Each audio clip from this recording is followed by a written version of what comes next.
বিধিনিষেধ সত্ত্বেও ভারতে রপ্তানি বেড়েছে।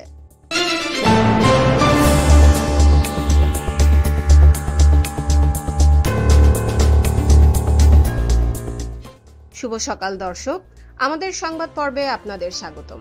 ভারতের নানা ধরনের নিষেধাজ্ঞা সত্ত্বেও এই দেশে বাংলাদেশের রপ্তানি আয় বেড়েছে। যদিও এটা আপাত দৃষ্টিতে একটি সুখবর, তবে এর ভেতরের গল্পটা বেশ জটিল। জুলাই মাসে ভারতে বাংলাদেশের রপ্তানি উল্লেখযোগ্যভাবে বৃদ্ধি পেয়েছে।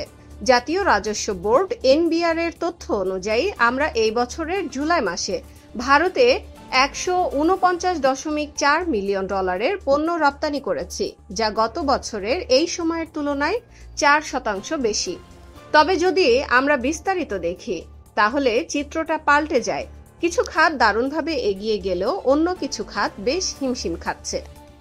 আমাদের তৈরি পোশাক, আরএমজি, প্লাস্টিক এবং আরও কিছু পণ্যের রপ্তানি বেড়েছে। অন্যদিকে পাটজাত পণ্য এবং খাদ্যদ্রব্যের রপ্তানি উল্লেখযোগ্যভাবে কমে গেছে। আপনাদের মনে থাকতে পারে ভারত সম্প্রতি আমাদের রপ্তানির জন্য স্থল বন্দর ব্যবহারের ওপর কিছু বিধিনিষেধ আরোপ করেছে। সেই সময় আশঙ্কা করা হয়েছিল যে এতে ভারতের বাজারে আমাদের রপ্তানি কমে যাবে, কারণ সমুদ্র পথে পণ্য পাঠাতে বেশি সময় লাগে। কিন্তু সাম্প্রতিক তথ্য বলছে যে নির্দিষ্ট কিছু খাত ক্ষতিগ্রস্ত হলেও আমাদের তৈরি পোশাক শিল্প অনেকটাই অপ্রভাবিত রয়েছে। আমাদের তৈরি পোশাক কারখানাগুলোর ধারণ ক্ষমতা অনেক বেশি। তাছাড়া সমুদ্রপথে তৈরি পোশাক পরিবহনের খরচ ভারতীয় ক্রেতারা বহন করেন।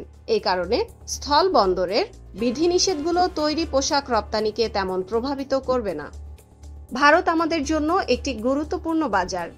রপ্তানি উন্নয়ন ব্যুরো বা ইপিবি অনুসারে 2024-25 অর্থ বছরে ভারত ছিল বাংলাদেশের 8ম বৃহত্তম রপ্তানি বাজার।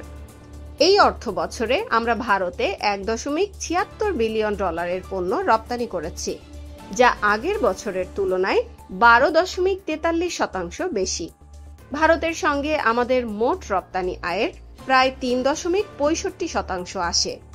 এর তুলনায় আমাদের বৃহত্তম রপ্তানি বাজারগুলো হলো মার্কিন যুক্তরাষ্ট্র, জার্মানি, যুক্তরাজ্য, স্পেন, ফ্রান্স, নেদারল্যান্ডস এবং পোল্যান্ড। সুতরাং সামগ্রিকভাবে সংখ্যাগুলো ইতিবাচক হলেও আসল গল্পটা হলো এর বিস্তারিত তথ্যে। আজ এ পর্যন্তই। আমাদের সঙ্গে থাকার জন্য ধন্যবাদ। Subscribe now for daily news and updates.